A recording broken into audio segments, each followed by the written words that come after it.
অভিনীলৰ ন্যায় প্ৰক্ৰিয়াত জটিলতা সাক্ষীয়ে হলালে সুৰ সেয়েহে সাক্ষীক পুনৰ কৰা হ'ব জেৰা অভিনীল হত্যাকাণ্ডৰ 1 বছৰ সম্পূৰ্ণ বুকুৰ নোম শিয়ৰি যোৱা সেই জঘন্য সেই নাৰকীয় সেই পৈশাচিক কাণ্ডৰ আজি 1 বছৰ সম্পূৰ্ণ হ'ল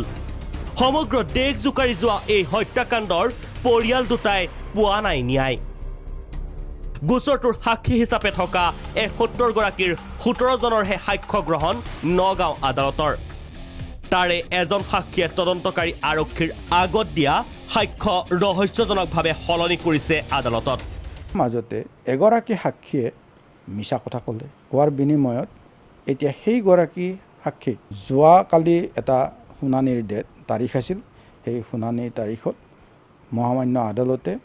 তেওঁক হোষ্টাইল ডিক্লেয়াৰ কৰিছে বোধহয় ন্যায়ৰ আশাত বন্দী পিতৃ মাতৃ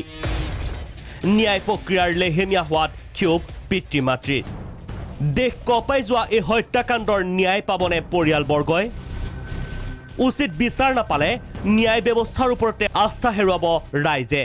এটা পৃথিৱী শিহৰণকাৰী এটা মোকৰ্দমা যি ঘটনা ঘটিছিল সেই ঘটনা পৃথিৱী কঁপাই তুলিছিল গতিকে এই ঘটনাত যদি দৃষ্টান্তমূলক শাস্তি নহয়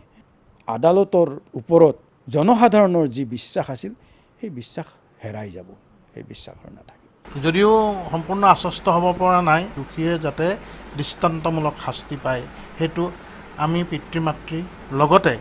সমগ্ৰ দেশৰ ৰাইজেও বাট চাই আছে তৰুণ গগৈয়ে উভতি ধৰিছে চৰকাৰক গগৈৰ প্ৰশ্ন অভিনীল হত্যাৰ গোচৰৰ তদন্ত কিয় ফাষ্ট ট্ৰেক কোৰ্টত কৰা নহ'ল কি হৈছিল তেতিয়া তেওঁলোকে ফাষ্ট ট্ৰেকৰ কথা তেতিয়া আমাৰ মন্ত্ৰী সৰ্বানন্দ সোণোৱাল ডাঙৰীয়াই কৈছিল আজি কিন্তু সেই কথাটো আজি নাইকিয়া হৈ গ'ল পুত্ৰৰ সৃষ্টিৰাজি সযতনে ৰখা হৈছে বিশেষ কোঠাত আজিও চাই উচুপে নীলোৎপলৰ পিতৃ মাতৃয়ে আচলতে এইবিলাক হৈছে তাৰ বজোৱা বাদ্য এইবিলাক অৰ্গেনিক মিউজিকেল ইনষ্ট্ৰুমেণ্ট বুলি কোৱা হয় তো এই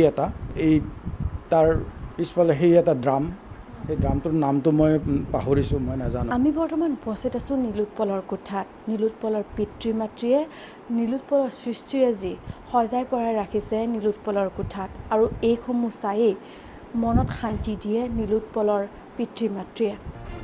ভিডিঅ' জাৰ্নেলিষ্ট ৰাতুলৰ সৈতে